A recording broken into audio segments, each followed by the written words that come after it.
Assalamualaikum warahmatullahi wabarakatuh. Yang dirahmati taklim, marilah kita baca istighfar, syahadat sama asmaul husna. A'udzu billahi minasyaitonir rajim. Bismillahirrahmanirrahim. Asyhadu an la ilaha illallah wa asyhadu anna Muhammadar Rasulullah. Allahu anta rabbi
untuk bisa dari air yang seperti itu lalu ditumpahkan di dalam rahim seorang ibu, kok bisa berkembang sampai nanti bisa membentuk ada mata, ada telinga, ada mulut, ada hidung. Itu siapa? Siapa? Kita selalu dalam pikiran kita mesti menanyakan, loh, sing gawe iki sapa? Kalau kita mencoba, misalkan, ya katakanlah kita mencoba barang yang ada lah, katakanlah buah, kita blender kasih air, itu kita diamkan dalam gelas ya lama-lama membusuk, tidak akan ada. Lalu ketika oleh Rasulullah SAW memberikan kabar pada kita bahwa sperma yang dipertemukan dengan sel ovum itu selama 40 hari akan membentuk satu konsepsi. Dalam ilmu kedokteran ada bahasa. Lalu setelah 40 hari, kemudian 40 hari menjadi segumpal darah. Dari pertemuan sel sperma dan sel ovum itu selama 40 hari, lalu ditambah 40 hari berkembang menjadi segumpal darah. Kemudian 40 hari sepotong daging. Jadi 40, 40. Berarti 4 bulan. 4 bulan itu sudah berkembang menjadi segumpal daging. Lah ini kalau ilmu kedokteran itu dipahami sudah mulai tampak yang bakal mata, yang bakal telinga, itu 4 bulan. Itu ilmu kedokteran sudah berkembang seperti itu. Nah, oleh hadis ini setelah 4 bulan maka Allah memerintahkan pada malaikat agar menuliskan rizkinya, menuliskan ajalnya, menuliskan amalnya, dan celaka atau bahagia. Itu setelah 4 bulan. Kita orang Jawa ada tradisi mapati. Nah, mapati itu apa yang penting dalam mapati bagi kita adalah mohon pada Allah Subhanahu wa Ta'ala agar si jabang bayi yang ada di rahim seorang ibu itu, yang pertama masalah rizkinya, kita mohon agar si jabang bayi itu oleh Allah dituliskan rizkinya yang melimpah. Itu ada doa-doa seperti itu. Lalu yang kedua, ajalnya, mohon pada Allah agar si jabang bayi itu nanti diberi umur yang panjang. Lalu yang ketiga, amalnya, agar si jabang bayi itu nanti menjadi orang yang berakhlakul karimah, amalnya baik.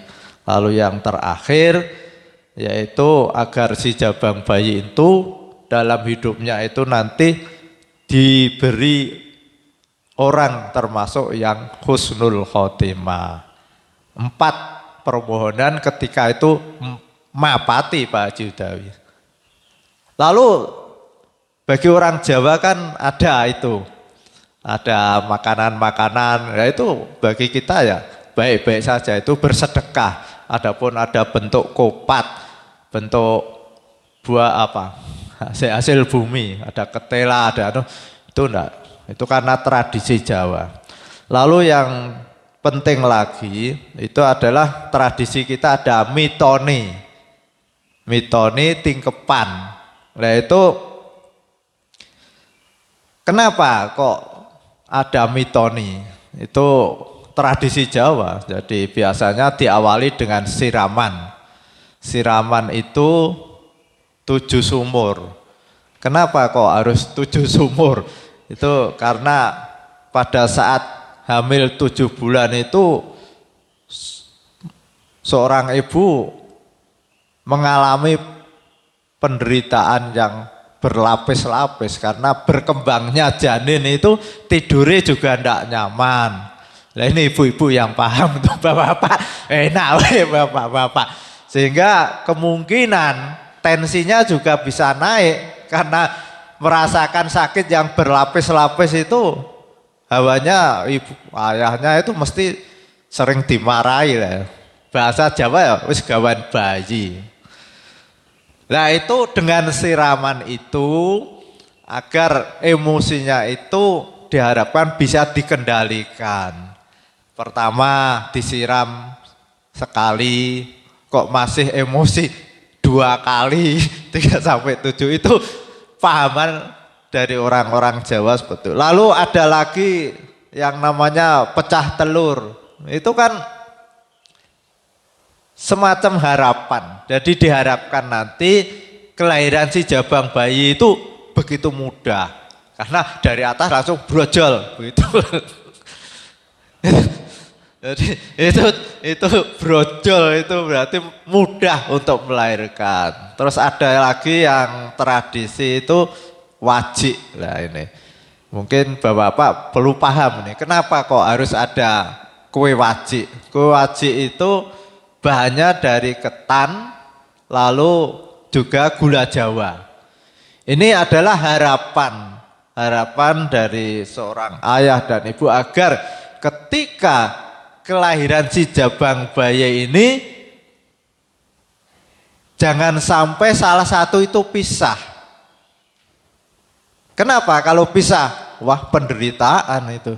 Misalkan anak baru umur 2 tahun, ayahnya meninggal, itu akhirnya misalnya si ibu punya suami lagi, itu Pak Zainal merasakan itu.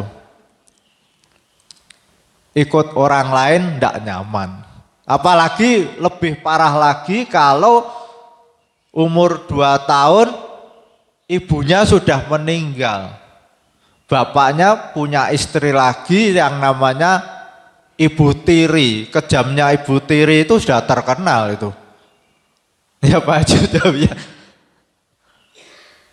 Dan saya juga punya kenangan tersendiri karena saudara saya ada yang ibunya meninggal lalu ayahnya nikah lagi. Itu wah, kalau cerita sama saya sangat-sangat menderita. Kalau pas ada ayahnya disayang-sayang, tapi kalau ayahnya kerja udah dipeleter, ya sampai diajar dan sebagainya. Nanti kalau anak tiri itu makan, terus anaknya sendiri beda Pak Parti itu. Maka dengan tradisi Jawa adanya wajik bersatunya ketan dan gula Jawa itu harapannya agar seorang suami dan seorang ibu ini di umur panjang sehingga bisa membesarkan si jabang bayi itu. Lalu ini ada lagi, seorang di antara kamu melakukan amal ahli neraka, ahli surga,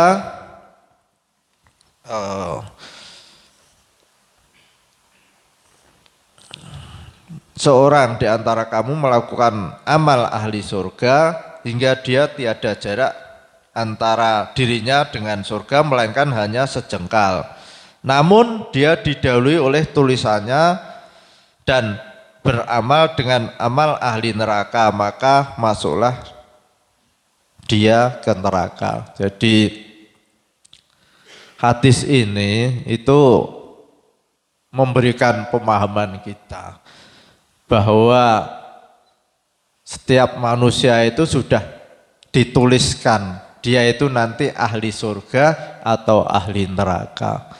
Nah ini memberikan pelajaran pada kita, kan kita tidak tahu apakah di tulisan sana itu kita nanti ahli surga atau neraka itu belum tahu. Taunya setelah orang itu meninggal. Sehingga ketika seseorang itu oleh Allah Subhanahu wa taala diberi kesempatan untuk beramal baik, untuk sholat, untuk puasa, itu jangan merasa sombong bahwa saya itu pasti masuk surga karena saya rajin sholat, karena rajin puasa. Tidak boleh. Siapa tahu kalau tulisannya di sana ahli neraka, sehingga di akhir hayatnya menjadi orang yang tidak taat lagi dan di akhir hayatnya menjadi su'ul khotimah. Lalu yang kedua, bisa juga orang itu tidak pernah beramal baik, tapi ditulisannya adalah ahli surga. Maka memberikan pelajaran pada kita ketika kita melihat orang itu tidak sholat, tidak puasa, kita tidak boleh menghina. Siapa tahu nanti di akhir hayatnya dia bertaubat dan dia menjadi masuk surga. Dan kita ketika melihat orang atau saudara kita yang belum mau sholat, belum mau puasa, kita tidak boleh menghakimi, wah jahanam ini, tidak bisa. Kita hanya dianjurkan untuk mendoakan semoga diberi hidayah oleh Allah Subhanahu wa taala, diberi pertolongan sehingga dia mau sholat, mau beribadah pada Allah Subhanahu wa taala. Jadi kita tidak boleh berputus asa. Mungkin ada saudara kita sudah umur 50 kok belum sholat, kita tetap punya harapan. Tidak boleh, wah paling jatah neraka, tidak bisa. Karena oleh Imam Al-Ghazali di sini penting ini bagi kita. Jadi Imam Al-Ghazali membagi orang itu ada 4. Yang pertama, segolongan kaum diciptakan oleh Allah Subhanahu wa taala untuk mengabdi pada Allah dan untuk surganya. Mereka adalah para nabi, para wali, dan orang-orang yang beriman dan orang-orang soleh. Jadi oleh Imam Al-Ghazali itu yang pertama, kelompok orang yang diciptakan oleh Allah untuk mengabdi. Dia taat pada Allah Subhanahu dan untuk surganya. Nah ini adalah kelompok yaitu para nabi, para wali, orang-orang beriman, orang-orang soleh, sehingga akhir hayatnya husnul khotimah. Ini yang pertama. Lalu yang kedua, segolongan kaum yang diciptakan oleh Allah Subhanahu wa taala untuk surganya tanpa mengabdi kepadanya. Mereka orang-orang yang hidup dalam keadaan kafir kemudian diakhiri dengan iman. Orang-orang yang menyia-nyiakan saat hidup mereka dan merusak dalam kemaksiatan. Allah Subhanahu wa taala terima tobat mereka pada waktu akhir hayatnya. Mereka mati dalam keadaan husnul khotimah, bertaubat seperti tukang-tukang sihir Fir'aun. Tukang-tukang sihir Fir'aun itu ya tidak pernah beribadah, tidak pernah sholat.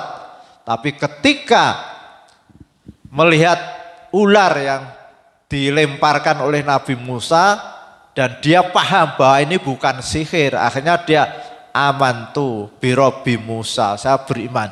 Dia mengucapkan itu langsung dihukum. Kalau dia tidak meyakini bahwa Fir'aun itu Tuhannya, dia dihukum dibunuh. Dia rela dibunuh karena dia yakin bahwa ini adalah kebenaran. Dia tidak pernah sholat, kata Allah, tidak pernah puasa, langsung dihukum mati Pak Haji Udawi. Tapi dengan keimanannya ini menghapus seluruh dosanya selama dia hidup. Akhirnya dia masuk surga. Jadi ini kelompok yang kedua, yaitu orang-orang yang dalam hidupnya tidak pernah taat pada Allah Subhanahu wa taala, lalu dia beriman dan meninggal, dia itulah orang yang ahlu surga tapi tidak beramal. Dan ada satu cerita itu masyhur. Sering orang itu bercerita ada seorang membunuh 99 Pak Parti. Itu hebat lah, 99 dibunuh. Lalu datang pada seorang kiai, Pak Kiai, saya ini sudah membunuh 99 orang. Lalu saya ada niat mau bertaubat. Pokoknya mohon ampun pada Allah Subhanahu wa taala. Dosa saya itu diampuni dah. Lah kiainya itu, wah, mata ini wong siji wae dosa gede lah, nak 99 kan tambah gede. Ora ditampa. Langsung emosi dibunuh. Jadi genap 100 Pak Parti itu. Lalu datang ke kiai yang lain. Pak Kiai, saya ini sudah membunuh 100 orang. Tapi saya sadar itu adalah perbuatan salah dan dosa. Saya ingin bertaubat. Kira-kira taubat saya itu diterima atau tidak? Oh, Allah itu Al-Ghafur, Maha Pengampun. Pasti kalau kamu niat secara ikhlas mau bertobat, mengakui kesalahan dan tidak akan mengulang lagi, diterima oleh Allah Subhanahu wa taala. Lalu apa Pak Kiai? Dah, kamu jalan ke sana untuk menuju Mekah. Nanti kamu beribadah di sana. Benar itu. Lalu ketika orang itu menuruti Pak Kiai, lalu di perjalanan itu dia meninggal Pak Wardi. Belum sampai ke Mekah itu meninggal. Nah, malaikat yang ahli kejelekan itu mengatakan bahwa ini adalah ahli neraka. Tapi malaikat yang satu tidak, orang ini ahli surga, ini kelompok saya. Akhirnya dua malaikat ini berdebat antara ahli neraka dan ahli surga. Lalu lapor pada Allah Subhanahu wa taala, ya Allah, ini ada hambamu yang mau bertaubat, tapi sebelum sampai di tempat bertaubat dia itu meninggal. Lah, malaikat ini mengatakan ahli neraka, sementara saya mengatakan ahli surga. Akhirnya Allah memerintahkan dua malaikat, sudah diukur dekat mana antara dia itu dari rumahnya ke Mekah itu, sudah dekat ke Mekah atau masih jauh ke Mekah. Nah, ternyata diukur itu. Ini cerita Pak Parti ya.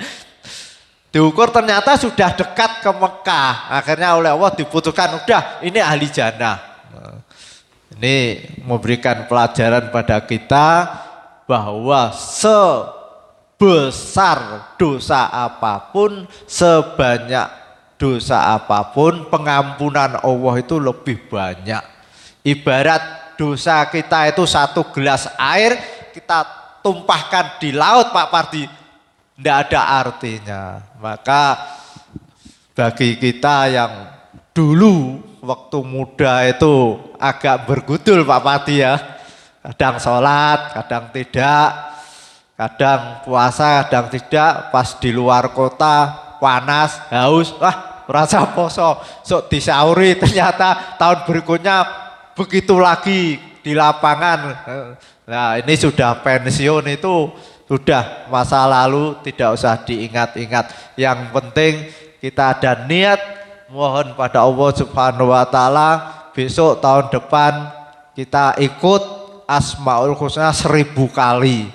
Insya Allah nanti kita ketemu Al-Ghaffar, ketika meninggal diampuni oleh Allah Subhanahu wa taala. Ini yang kedua. Lalu yang ketiga, yaitu kaum yang diciptakan oleh Allah Subhanahu wa taala bukan untuk mengabdi dan bukan pula untuk surganya. Ini adalah orang-orang kafir. Jadi orang yang selama hidupnya tidak beriman dan melakukan dosa adalah orang yang tidak mengabdi dan tidak untuk surganya. Lalu yang keempat, segolongan kaum yang dicanangkan oleh Allah SWT untuk mengabdi kepadanya, tapi tidak untuk surganya. Mereka adalah orang-orang yang melakukan amal ketaatan, tapi di akhir harinya dia su'ul khotimah.